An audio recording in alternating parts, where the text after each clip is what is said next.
Za Emo pripravljamo eksplozijo ritma, zabave, veliko se bomo vrteli, veliko bomo skakali in komaj čakali. Kaj pripravljamo? Kaj pripravljamo? Pripravljamo en dober komad. Fajn nastop. Tako, energičen nastop, pa v bistvu neko zabavo. Hočemo se imeti dober, pa predstaviti komad v čim lepši luči. Če že glasuje folk, če so ljudje, ki glasujejo, da moraš jih prepričati tudi z to energijo, da pač grejo na telefon in rečejo, aha, tle bom stisnil to, zdaj te to me je pripričal. Naj pričakujejo en moment, tako, ki jih bo navdihnil, ne?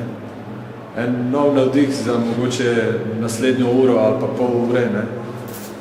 In jaz mislim, da bomo pustili, ne? Eno sled, ne? Ta vtis mora biti definitivno.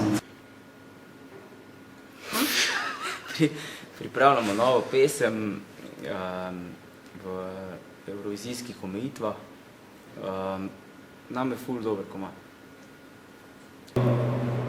Predstavil sem pa v bistvu skladbo, v katero zelo verjamem in skladbo, za katero absolutno 100% stojim in lahko rečem, da je to ena mojih bolj posebnih skladb.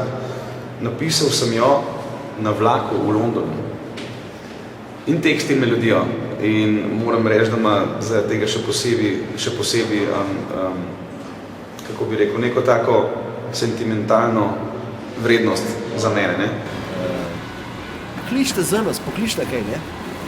Pokličite za Rudija, ne? Za Veter se pokličite, ne? Veter se. Viš, da vejo, da smo? Valjda vejo. Vejo. Če sem vedel jaz. Jaz upam, da bo tako, kot je bilo vedno.